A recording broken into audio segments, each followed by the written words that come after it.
বন্ধুরা, এমন কোন সিনেমার কথা কি কল্পনা করতে পারেন যা দেখলে ভূতেরাও ভয় পায়? আজ আমরা আপনাদের জন্য ঠিক তেমনই এক ক্লাসিক হরর সিনেমার গল্প নিয়ে এসেছি। এর ভয়ঙ্করতার মাত্রা এতটাই বেশি ছিল যে বলা হয় হংকংয়ের সবচেয়ে কুখ্যাত ভৌতিক চরিত্র চোর ইয়া মেই এর ভূত যদি এই সিনেমা দেখত, ভয়ে তার আত্মা কেঁপে উঠত।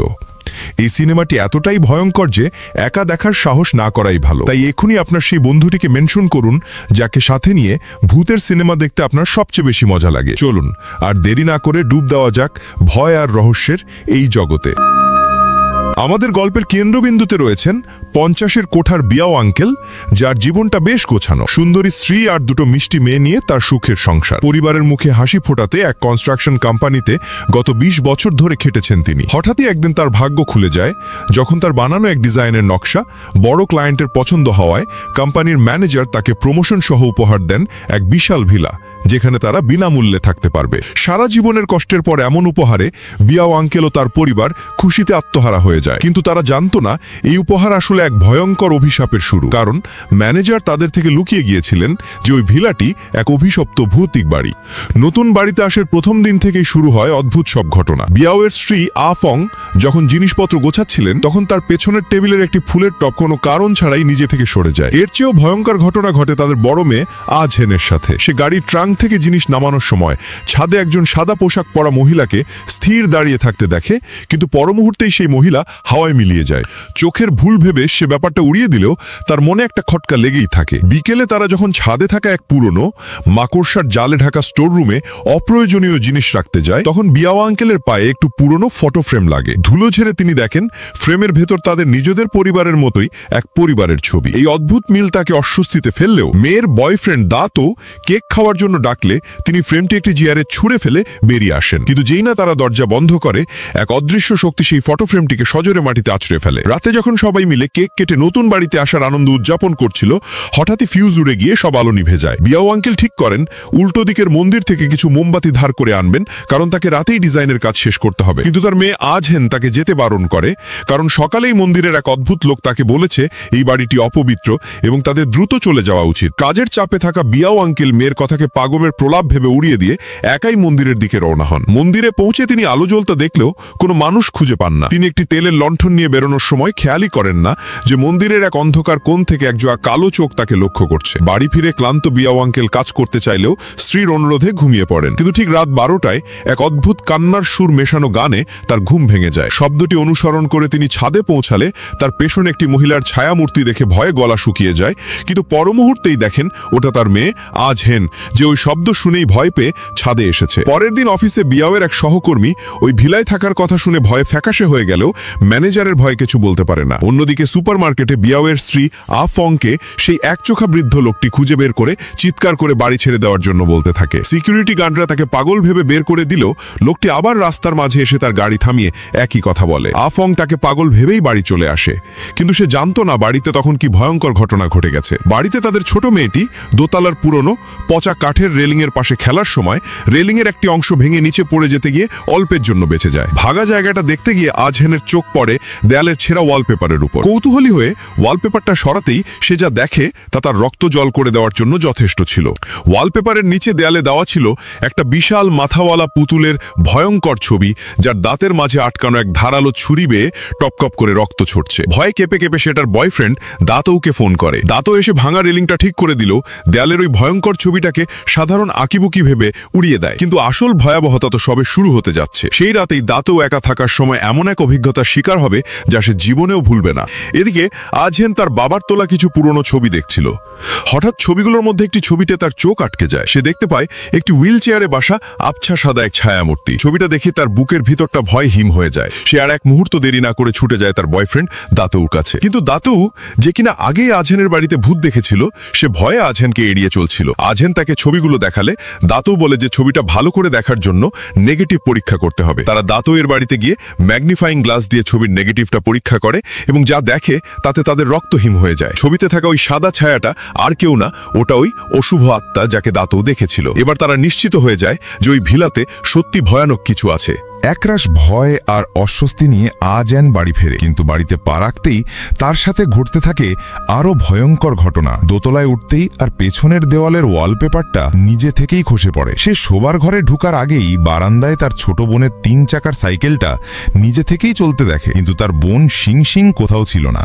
আজেন ভয় পেয়ে দৌড়ে ওপরে যায় এবং দেখে যে তার বোন একাই ছাদের দিকে এগিয়ে যাচ্ছে। সে শিং শিংকে জিজ্ঞেস করে, তুই এখানে একা একা কি করছিস? উত্তরে শিং শিং আঙুল তুলে শূন্যে দেখিয়ে বলে, ওই দিদিটা আমার সাথে খেলছে। এই দৃশ্য দেখে আজেনের আত্মা কেঁপে ওঠে। সে দৌড়ে গিয়ে বোনকে কোলে তুলে নিচে নেমে আসে। নিচে এসে সে দেখে সিঁড়ির পাশের ওয়ালপেপারটাও খসে পড়েছে। সে কৌতূহলবশত ওয়ালপেপারটা ছিঁড়ে ফেলতেই বেরিয়ে আসে এক ভয়ঙ্কর চিত্র। দেওয়ালে আঁকা রয়েছে হুইল চেয়ারে বসা এক পঙ্গু লোক, যে হাতে একটা ধারালো কাটারি নিয়ে একটি পরিবারকে তাড়া করছে। ঠিক তখনই তার মা এসে চিৎকার করে বলে, তোর কি কোনো কাজ নেই?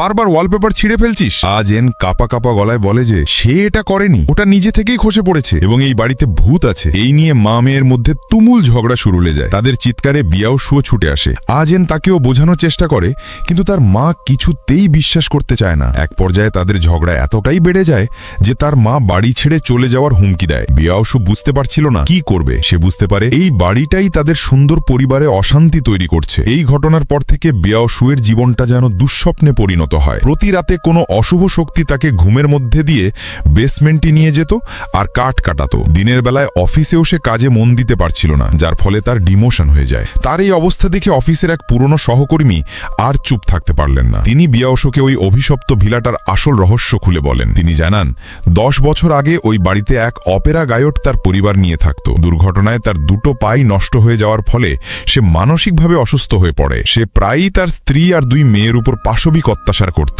শেষে একদিন সে নিজের হাতে আগুন লাগিয়ে পুরো পরিবারকে পুড়িয়ে মারে। বাড়ির লোভী ম্যানেজার কোনো রকম সংস্কার না করিয়েই বাড়িটা বিয়াওশুকে ভাড়া দেয়, আর তাই সেই অতৃপ্ত আত্মারা আজও মুক্তির জন্য ওই বাড়িতে ঘুরে বেড়াচ্ছে। এই ভয়ঙ্কর সত্যিটা জানার পর বিয়াওশু তার স্ত্রী আর মেয়েদের সুরক্ষার কথা ভেবে পাগল হয়ে যায়।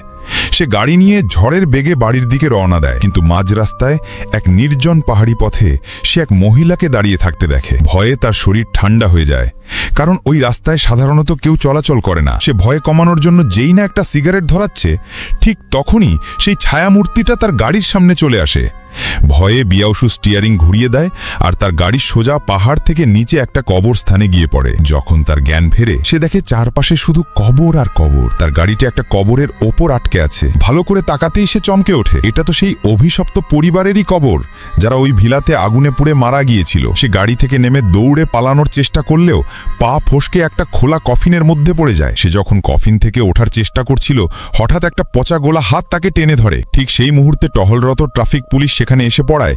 সেই অশুভ আত্মাটা উধাও হয়ে যায় এবং বিয়াওশু সে যাত্রায় বেঁচে যায়। এদিকে আজেন আর দাটাও 10 বছর আগের খবরের কাগজের একটি ছবিতে সেই একচোখা মাস্টারকে দেখতে পায়, যিনি তাদের আগেই সতর্ক করেছিলেন। তারা বুঝতে পারে এই মাস্টার সাধারণ কেউ নন। তারা দৌড়ে সেই মাস্টারের মন্দিরে যায়। মাস্টার তাদের দেখেই বলেন, অনেক দেরি করে ফেলেছিস। আজ রাতেই সেই ভয়ঙ্কর ঘটনার পুনরাবৃত্তি হবে। ওই বাড়ির অতৃপ্ত আত্মারা মুক্তির জন্য আর একজনকে বেছে নিয়েছে। আজ তোদের পরিবারকে কেউ বাঁচাতে পারবে না। আর মাস্টারের কথাই সত্যি হয়। সেই রাতে বিয়াওশু যেন কোনো অশুভ শক্তির নিয়ন্ত্রণে বাড়ি ফিরে বেসমেন্টে যায় আর একটা বড় তলোয়ার বের করে সেই দুষ্ট আত্মার সাথে লড়াই করার জন্য প্রস্তুত হয়। তার চিৎকারে হুইল চেয়ারে বসা সেই পঙ্গু ভূতের আত্মা প্রকট হয় এবং বিয়াওশুকে সেই কফিনের মধ্যে বন্দী করে ফেলে, যেটা সে এতদিন ধরে ঘুমের ঘোরে তৈরি করছিল। তার স্ত্রী চিৎকারের শব্দ শুনে ছুটে এসে দেখে একটা স্বয়ংক্রিয় করাত তার স্বামীর দিকে এগিয়ে আসছে। সে ভয় না পেয়ে এক ধাক্কায় হুইল চেয়ার সহ ভূতটাকে সিঁড়ি থেকে ফেলে দেয় আর সাথে সাথে করাতটা বন্ধ হয়ে যায়। সে বিয়াওশুকে কফিন থেকে বের করে মেয়েকে নিয়ে পালানোর চেষ্টা করে, কিন্তু উঠোনে আসতেই তারা দেখে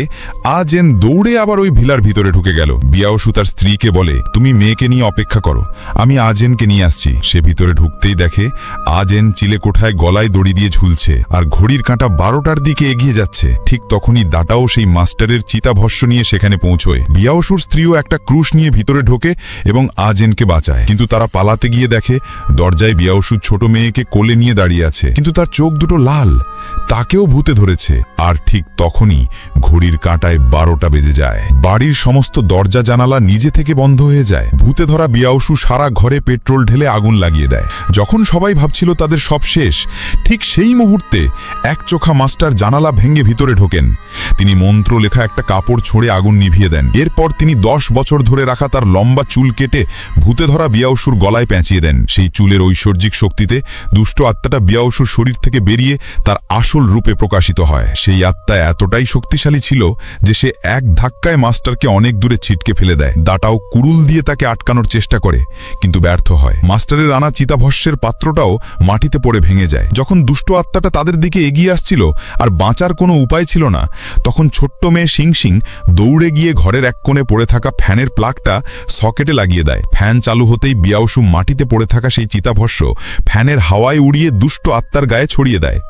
মাস্টারের পবিত্র চিতাভস্যের প্রভাবে সেই ভয়ঙ্কর আত্মা চিৎকার করে ছিন্ন ভিন্ন হয়ে যায় এবং চিরতরে ধ্বংস হয়ে যায়। পরের দিন বিয়াউসু একদল লোক ডেকে ওই অভিশপ্ত ভিলাটা ভেঙে ফেলার কাজ শুরু করে দেয়, যাতে ভবিষ্যতে আর কোনো নিরীহ পরিবারকে এই দুর্ভাগ্যের শিকার না হতে হয়। গল্পের শেষে বিয়াউসুর পরিবার এক নতুন জীবনের খোঁজে অন্য জায়গায় চলে যায়। মাঝ রাস্তায় তাদের সেই একচোখা মাস্টারের সাথে দেখা হয়, যিনি তাদের আশীর্বাদ করেন। আর সেই দিন থেকে তাদের জীবনের সব দুর্ভাগ্য কেটে গিয়ে সৌভাগ্য ফিরে আসে। বন্ধুরা, এভাবেই শেষ হয় এক অভিশপ্ত বাড়ির ভয়ঙ্কর কাহিনী। কিন্তু এই গল্পটা শুধু ভূতের নয়, এটা আমাদের জীবনের জন্য একটা গভীর বার্তা বহন করে। গল্পের প্রধান চরিত্র বিয়াউসু এবং তার পরিবারকে যে অশুভ শক্তিটা আক্রমণ করেছিল, সেটা শুধু একটা ভূত ছিল না, ওটা ছিল অবিশ্বাস, সন্দেহ আর ঝগড়ার প্রতীক। খেয়াল করে দেখুন, যতক্ষণ তারা একে অপরকে সন্দেহ করছিল, একে অপরের উপর দোষ চাপাচ্ছিল, ততক্ষণ সেই অশুভ শক্তিটা তাদের উপর আরও বেশি প্রভাব ফেলছিল। তাদের পরিবার প্রায় ভেঙেই যাচ্ছিল। কিন্তু যখন তারা সব ভয় ভুলে একে অপরের সুরক্ষার জন্য একসাথে লড়াই করল, তখন সেই ভয়ানক শক্তিও তাদের কাছে হেরে গেল। স্ত্রী তার স্বামীকে বাঁচালো, বাবা তার মেয়েকে বাঁচাতে নিজের জীবন বাজি রাখল, এমনকি ছোট্ট মেয়েটিও তার বুদ্ধি দিয়ে পরিবারকে রক্ষা করল। এটাই হলো পরিবারের শক্তি। আমাদের জীবনেও এমন অনেক অভিশপ্ত বাড়ি থাকে। সেটা হতে পারে কোনো কঠিন সমস্যা, মানসিক চাপ বা ভুল বোঝাবুঝি। এই সমস্যাগুলো আমাদের একা করে দিতে চায়, আমাদের সম্পর্কগুলোকে নষ্ট করে দিতে চায়। কিন্তু এই সিনেমা আমাদের শেখায়, যদি আমরা একসাথে থাকি, একে অপরের ওপর বিশ্বাস রাখি আর খোলাখুলি কথা বলি, তাহলে পৃথিবীর কোনো অশুভ শক্তি আমাদের হারাতে পারবে না। পরিবারের ঐক্যটাই হলো সবচেয়ে বড় কবচ, যা আমাদের সব বিপদ থেকে রক্ষা করে।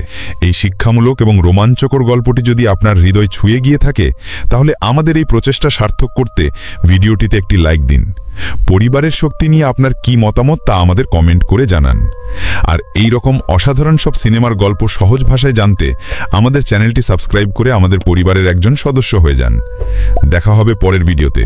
ততদিন পর্যন্ত ভালো থাকবেন, সুস্থ থাকবেন এবং নিজের পরিবারের খেয়াল রাখবেন। ধন্যবাদ।